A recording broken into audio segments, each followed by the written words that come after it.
Right guys, welcome back to the channel. Here we are again, pulling my Chevy Fleetliner out of the chicken shed. It's been sitting in there for about 3 years. We've come up with this crazy idea that we're going to build this thing into a drag and drive car. So far we've tubbed the rear end, we've made a rear axle for it, we've changed all the front and rear suspension, we've done all the sheet metal, all the tin work, given the car a fresh coat of paint, we've rubbed it back, we had to stretch the rear quarters obviously for the size of the wheels on the back. It's off for a roll cage, wheelie bars and a parachute as we speak. So in this episode we're finally going to throw a motor in this car. It's just a mock-up engine, but we get to put the blower on, the carbs on, the pipes on, all the beautiful shiny jewellery that we've had sitting on the shelf, and then we can finally see what this car is going to look like.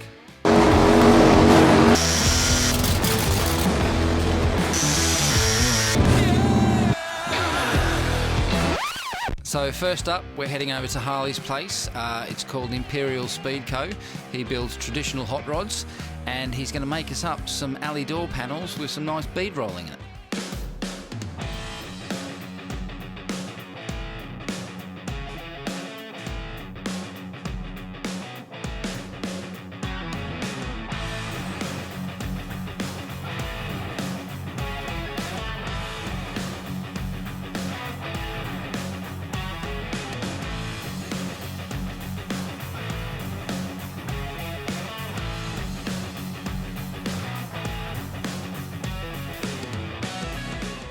So here's the existing panels. What we did was we just traced these straight into a sheet of 1.2 alley. Just did the original design, which I quite like. Bead rolls straight off those, which is nice. Obviously, we're not going to put a door handle in here. We're just going to put a strap on there, I think. Let's put this straight over the top of that one. Mark those two holes out, drill them out, and mark up some lines around the outside of this panel. And we're going to put some rivets in there and rivet the things on, then clean them up with a bit of Scotch-Brite and a bit of WD and see how they look.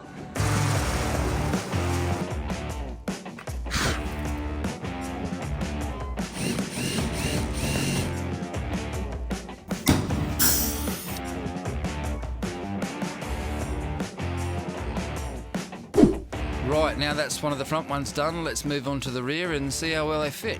So once we started fitting up these door panels, you know, the interior was looking a bit scruffy initially and we kind of thought it was going to stay that way, but it's starting to shape up all right. So what we've done is we have pulled off all the window frames, all the internal window frames, taken the chrome strip off them, sent them down to the powder coaters, and Julian has painted these in gloss black, which you will see shortly.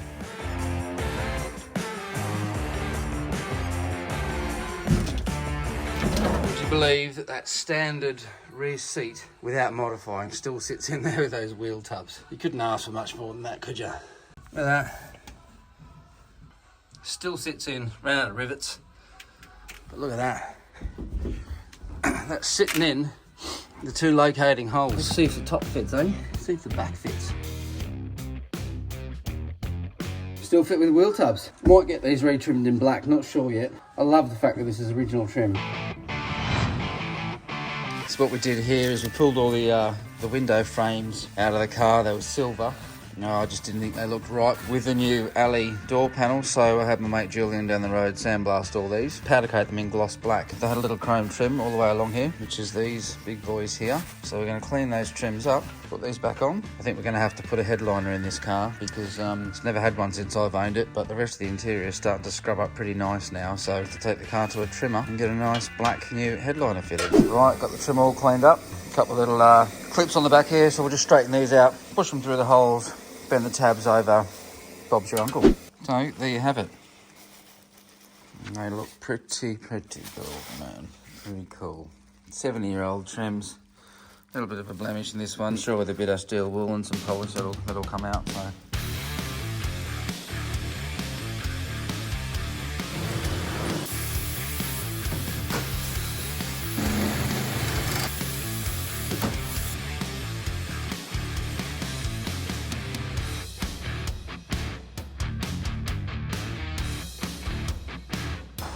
That's how they're going to look.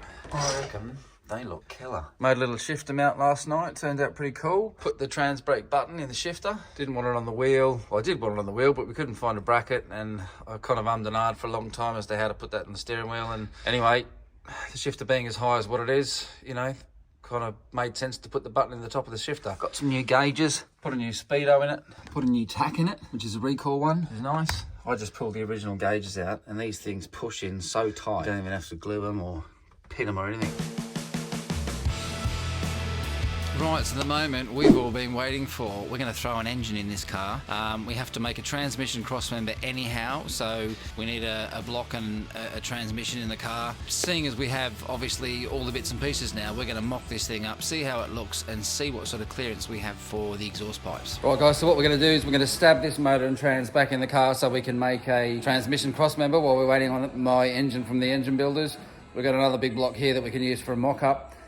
We want to get this thing in the car, bolted down, make a trans cross member like I said, and we've got a set of pipes hanging up on the wall, which we're going to throw in the car, and then we can make the exhaust system as well.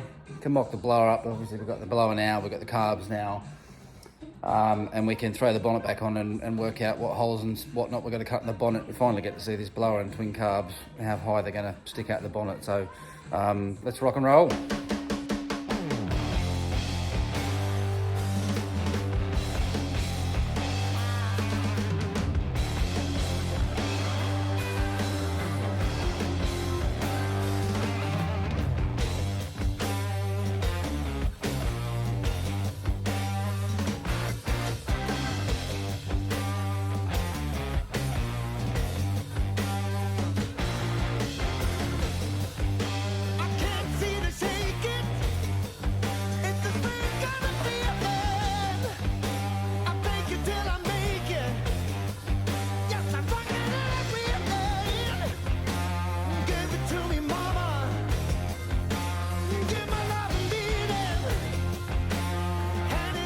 Bring that back to there. Yeah, I'm thinking the only thing we can do here is cut that V-band off. Bring it back to there. Bring it back. It's going to have to dump straight down. Straight down. But then we need to work out where it goes from there. It can go down the side of the block. Round here into there. Into there, pump it out the side of the front wheel arch. Round there and underneath the bottom of the manifold header.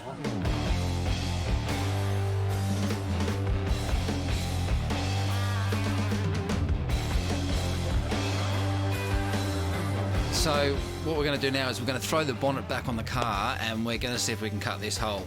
Now you've got to keep in mind that I had a big air cleaner hanging out of this thing already, so once we measured the blower up, measured the bonnet up, you know, there was already too much meat cut out of it, so we just had to kind of square it up just to clean it up, throw it on.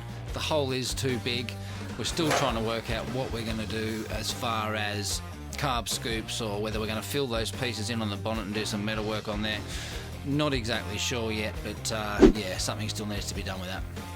So I had this old reverse cowl bonnet scoop hanging around 5.5 inches tall, so we thought, what the heck, let's cut it up, throw it in the car, just to get some sort of idea on what the car wants and what it needs. Still, the jury's out on this one. We're not sure what we're going to do. I like it, I don't like it, but we'll come to, you know, we'll come to some sort of agreement. It's got to look right.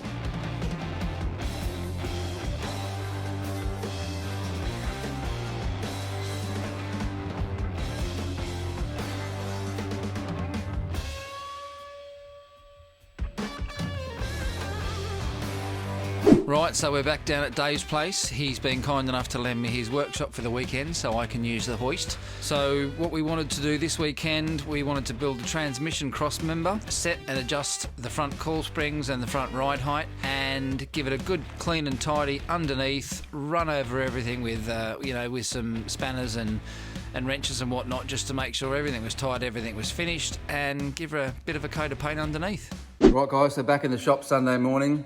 Got quite a bit done yesterday on the car. So what we're going to do now is we're going to try and set the ride height on the front of the car. So we need to adjust these coilovers. So what I've done just as a base height, when the car was sitting on the ground, these track rod ends were pointing upwards. So I'd imagine we'll get a lot of bump steer out of that. So all I've done is wound these adjuster nuts up 35 mil on the right hand side of the car. So now we're going to do the left hand side of the car, put it on the ground and see if we can get these rod ends straight. I do want to keep in mind that I want the car to sit on a certain stance. I'd like the nose to sit down a little bit. I need to take that into consideration. So if I can't get these straight with the ride height I want, on these rod ends here, I might make a drop kit for it. Just to bring these down. I might flip these, drill these. Then again, I might change the rod ends and put a spacer, because I want the car to look right. So let's get into it and see what we got.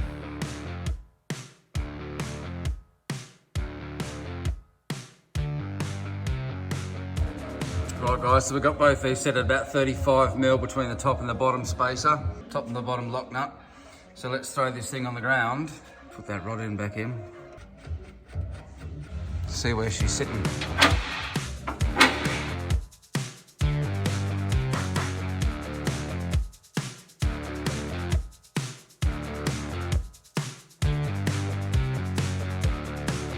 Doesn't actually come up a great deal, which is nice. I like the nose being down at the front. Let's have a look at those track rod ends. So if you can see those rod ends, they're a lot better than what they were. I think we've still got to come up slightly. So what we might do is come up another 1/2 inch, see if we can get those dead square. Back up in the air. Right, another little fine adjustment. We've come up from about 35mm to 50mm now. We're getting closer. Let's throw it on the ground, see where she sits. Already I can see that straighten the car up. Still nice and low, a little bit of a bounce on it. Look at those track rods, perfectly level. Awesome. And the car, nice and level. They look like they're pointing upwards, but they ain't. And we've still got a nice stance. Tyre's still tucking under the front of the car, which is awesome. We wanted that front tyre tucking, so can't ask for much more than that. Back up in the air, let's give her a clean underneath, and we're gonna paint the rear end of the floor pans. They're looking pretty crusty. So what we did was we bought a Tough Ox kit, which is basically like a bed liner, like a rippled finish. It's a rubbery, plasticky texture, really good. So obviously the car had a load of repairs over the last 7 years underneath, so it's not perfect, but it's not rusty. So I just scraped the car down, gave it a blow down, and this stuff will stick to anything. So everything's all sealed, everything's all watertight underneath, and nice and clean and tidy now.